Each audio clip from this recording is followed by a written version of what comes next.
Thousands of men in England and Northern Ireland are missing out on a life-extending prostate cancer drug that's available free on the NHS in Scotland and in Wales, although not a cure.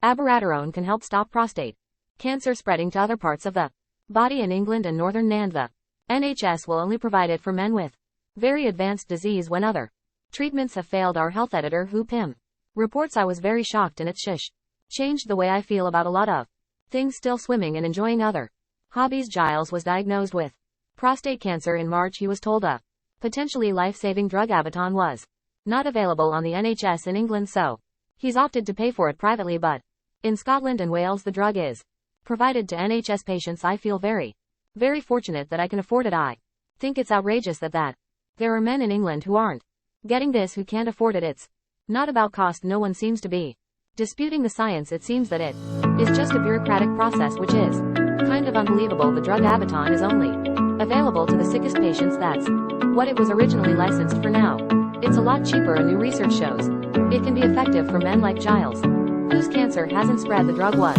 originally developed at this Cancer Research Institute, which now wants it more widely available. The Scottish and Welsh governments have cut through the red tape and given the go-ahead for more men to get it. It's in a gray area, this class as repurposing of drugs, and how frustrating is that for you and colleagues? Well, clearly it's very frustrating because this treatment has been through the same sort of guideline process within most of Europe and North America, for example, and of course patients are very aware of that.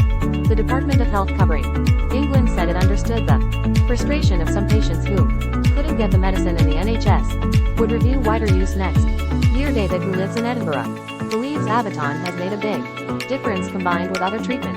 He was diagnosed a year ago and soon afterwards started getting the drug through the NHS in Scotland. It was an essential part of the treatment that I had, and probably was the most significant factor in a successful outcome. Cancer charities are pushing for a change in England and Northern Ireland. So for men newly diagnosed with localized and high-risk disease, this drug can halve the risk of them dying of prostate cancer. So this is a life-saving treatment. Giles, who's paying £250 a month for the drug, says there's no excuse for further delay. We in England still haven't got it approved. Thousands of men in England could have benefited from Abaton, and they are twice as likely to die as they haven't had it. The government and NHS need to work out what the hell is going on and get it sorted now. News, Nexus, Sussex.